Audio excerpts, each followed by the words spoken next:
Father Michael and Emma never imagined that their secret would unravel so quickly.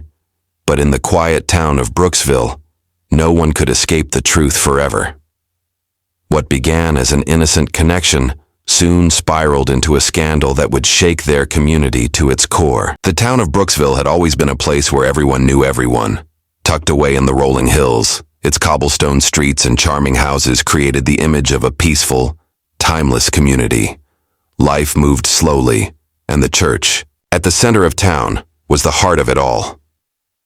St. Peter's Parish had stood for over a century, its spire reaching high into the sky, a symbol of faith and tradition. The parish board began the search for a new priest, and soon enough, they found him. Father Michael seemed like the perfect choice.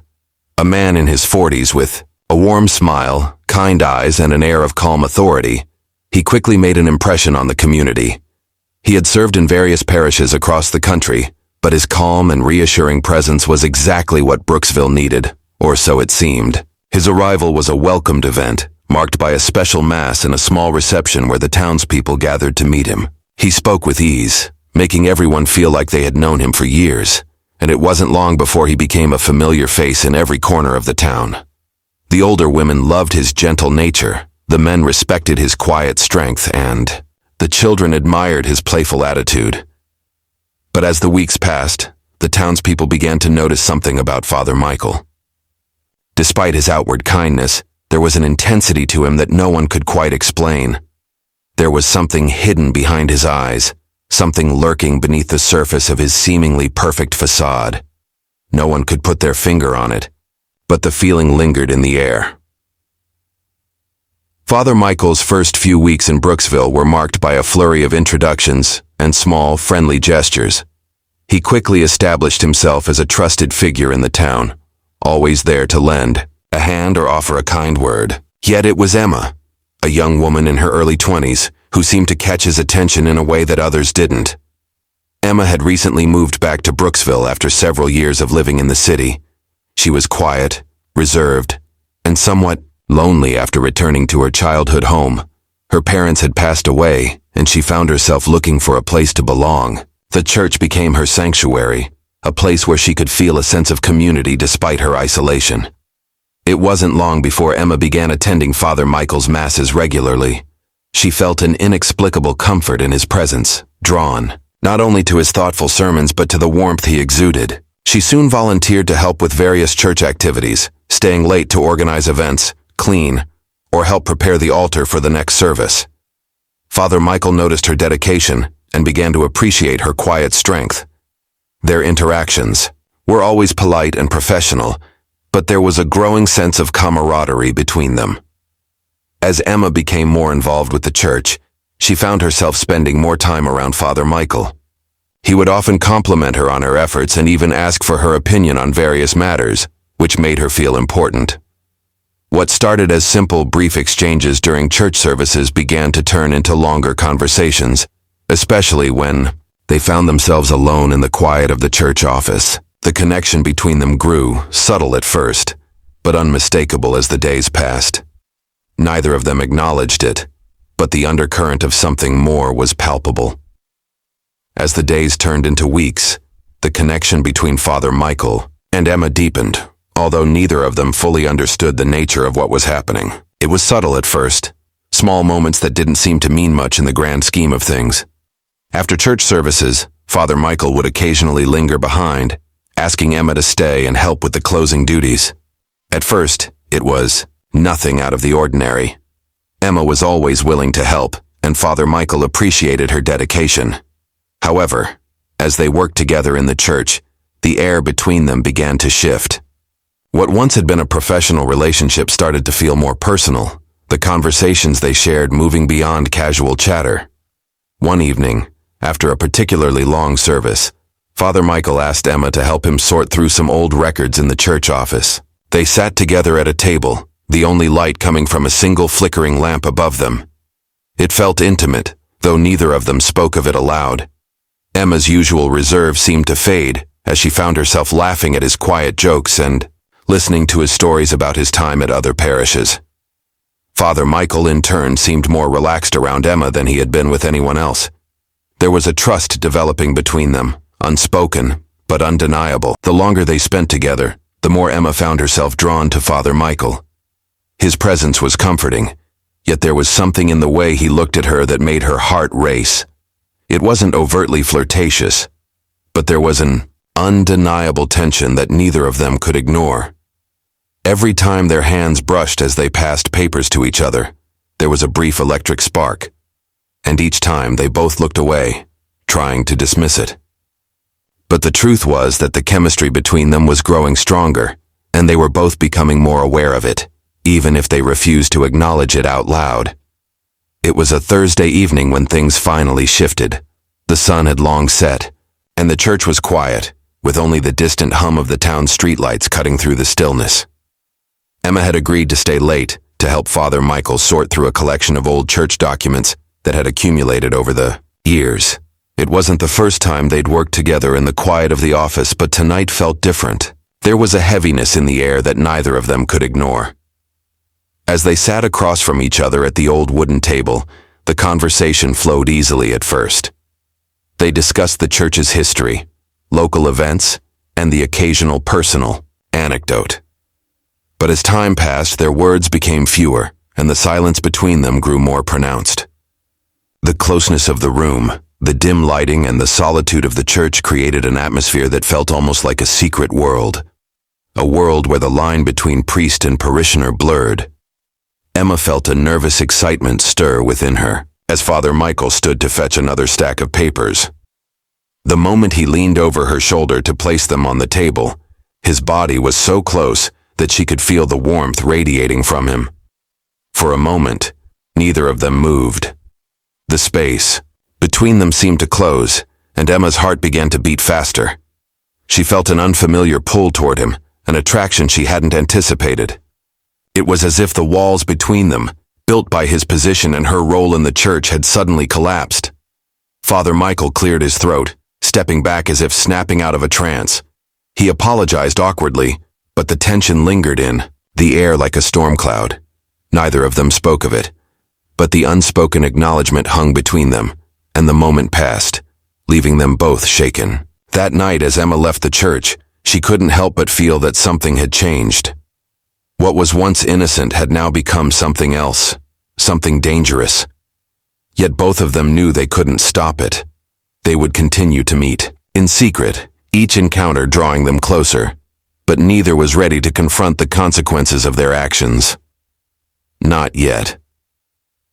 As the days passed, the bond between Father Michael and Emma deepened, and they both began to weave a web of lies to hide the growing relationship that had become something more than either of them had intended. Father Michael, always a man of discipline and routine, found himself making excuses to avoid public gatherings or parish events. What had once been a common practice of attending the town's social functions became increasingly rare. When asked about his absences, he would offer vague explanations, an emergency meeting with the church board or a sudden need for solitude to prepare his sermons. No one questioned him, as he was well respected, and his explanations seemed plausible enough. Meanwhile, Emma, who had always been a trustworthy and reliable member of the community, found herself similarly fabricating reasons for her late nights at the church. At first, it was easy to explain her late hours as just the duties of a volunteer, and no one gave it a second thought. But as the weeks went by, Emma began to feel the weight of her lies. She told her friends and family that she was working on church events or helping Father Michael with administrative duties. At first, it felt innocent, just a small sacrifice of time to help out a man who had done so much for the town. But the more she told these lies, the more they felt like a betrayal, not just of the people around her, but of herself. The secrecy began to consume them both. The church became their world, a place where no one asked questions, and every moment they shared together was hidden from the eyes of the townspeople. Father Michael, who had once prided himself on his transparent role in the community, now felt a constant sense of paranoia. He would look over his shoulder, fearing someone would catch on to the affair. Yet with each passing day, the lies grew, and the truth became more difficult to escape. The excitement of their secret encounters was tempered by the gnawing fear of being discovered, but neither could bring themselves to stop. They were trapped, bound by their desires and the dangerous game they were playing. It was Sarah, Emma's best friend since childhood, who first began to suspect that something was wrong. Sarah had always known Emma as a deeply private person, someone who kept her emotions close to her chest. But lately, Emma seemed different. Her usual excitement when talking about the church and the people in town was fading. She had become distant, lost in thought, and more withdrawn. Sarah noticed the change after Emma started spending more and more time with Father Michael. At first, it was just the occasional mention of how kind the priest was, how helpful he had been with the church's projects. But as the weeks went on, Sarah began to notice subtle signs that raised her suspicions. Emma was always vague when Sarah asked about her late nights at the church. When they did spend time together, Emma would seem distracted, her mind somewhere else. Sarah chalked it up to Emma's new responsibilities and the busy work of settling back into a small town after years away. But there was something about the way Emma would quickly change the subject or her hesitancy when talking about Father Michael that started to feel odd. One evening, unable to shake the feeling that something was off, Sarah decided to follow Emma. She had a strange premonition that something was happening, something that Emma wasn't sharing. That night, after dinner, when Emma told her she was going to the church to help with some paperwork, Sarah quietly slipped out and followed her. She trailed her friend through the darkened streets of Brooksville, trying to stay out of sight. As Emma entered the church, Sarah crept closer, staying hidden behind a nearby building. She waited for what felt like an eternity, and then, through the small, dimly lit windows of the church, she saw them. Emma and Father Michael, standing close to one another, their heads bent in quiet conversation. There was no physical contact, no overt signs of anything inappropriate. But there was a closeness, an intimacy between them that made Sarah's stomach churn. She could see the way they lingered in each other's presence, how the air between them seemed charged. Sarah didn't need any more confirmation. She had seen enough to know that her suspicions were right. Emma and Father Michael were involved, and what was happening between them was far more than just friendship. The weight of this discovery settled in her chest like a stone. What was she supposed to do now? How would she confront Emma without destroying everything? The discovery of Emma and Father Michael's secret relationship weighed heavily on Sarah. She couldn't unsee what she had witnessed that night, and every moment since had felt like a battle between her loyalty to her best friend and the morality that told her what was happening was wrong. Sarah found herself trapped in a storm of emotions, unsure of how to proceed. She couldn't simply ignore what she knew. The bond she had with Emma was too strong, and Sarah knew deep down that the truth had to come out, no matter the consequences. But the fear of destroying her friendship, of exposing something that Emma wasn't ready to face, made her hesitate. For days, Sarah struggled with whether to confront Emma directly or to take a different approach. She considered telling someone, maybe the church board or even the townspeople, but she quickly dismissed the idea.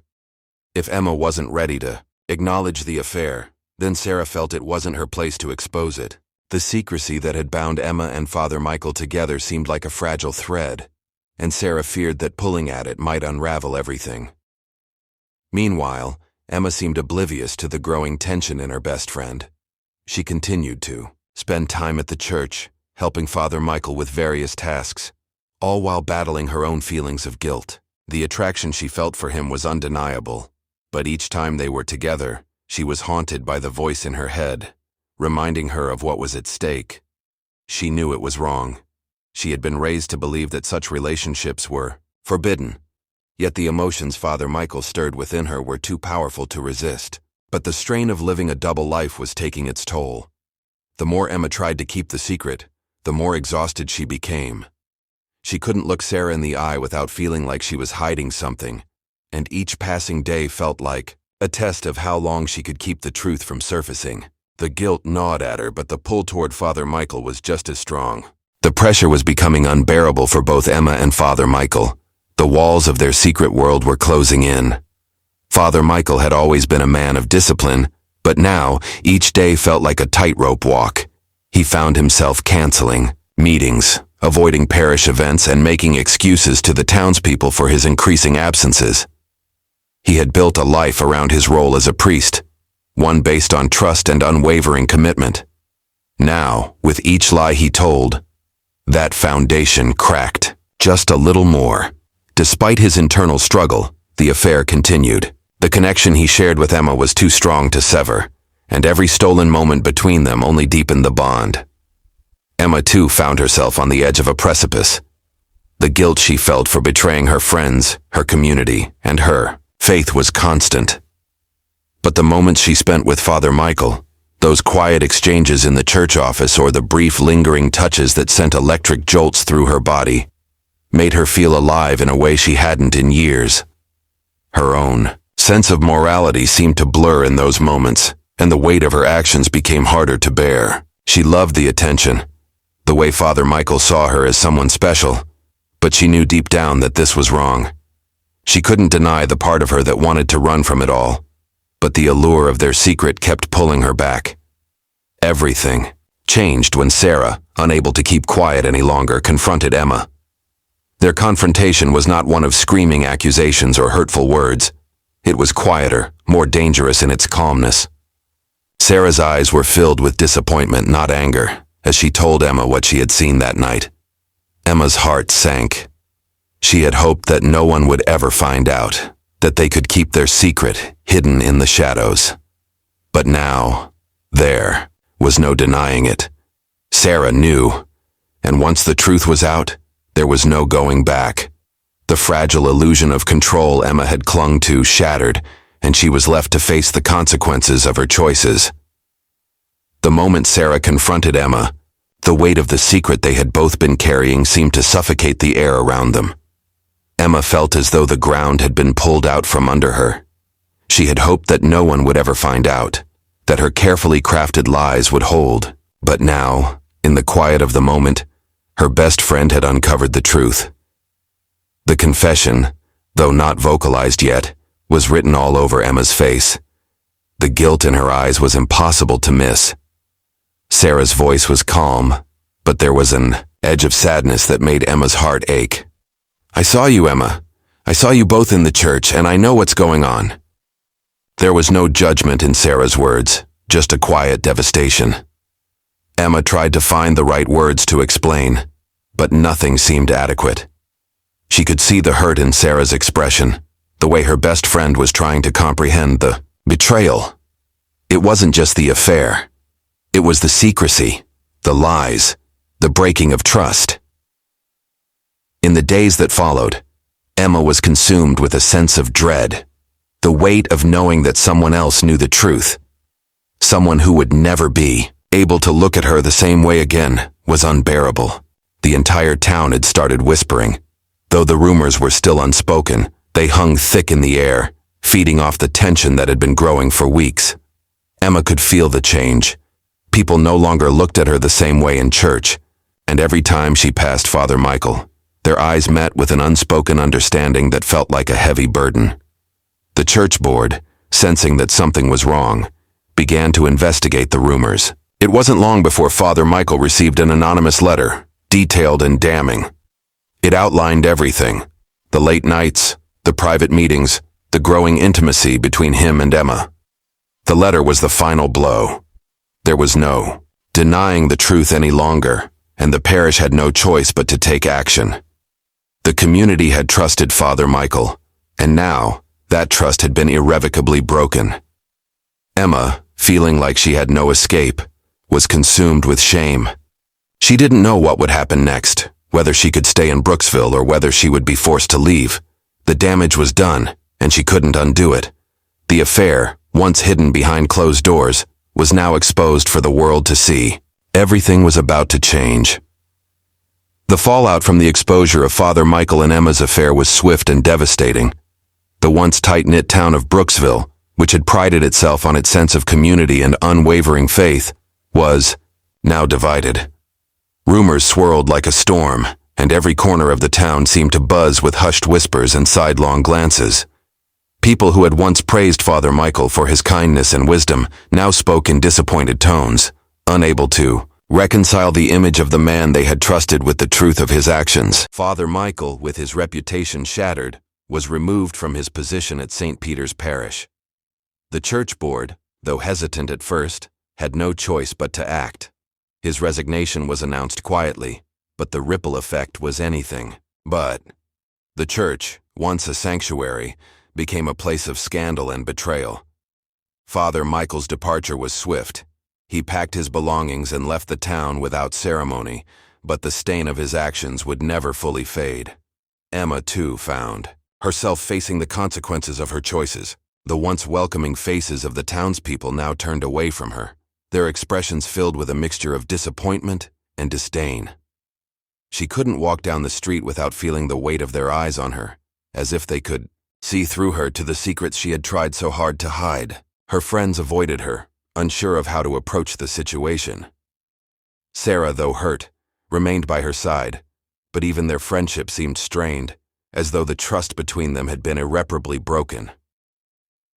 Feeling like an outcast, Emma eventually left Brooksville, unable to bear the suffocating atmosphere that now clung to her every step. She moved to a nearby town, hoping to escape the judgment and start fresh. But the emotional scars of the affair, the betrayal, and the shame would follow her wherever she went. Father Michael's departure left a vacuum in the church. Another priest would eventually take his place, but the community would never be the same. The trust they had once placed in Father Michael was forever shattered, and the town would take years to heal from the wounds his actions had inflicted. The affair, which had started as a quiet secret connection, had brought down not just 2 lives, but an entire community.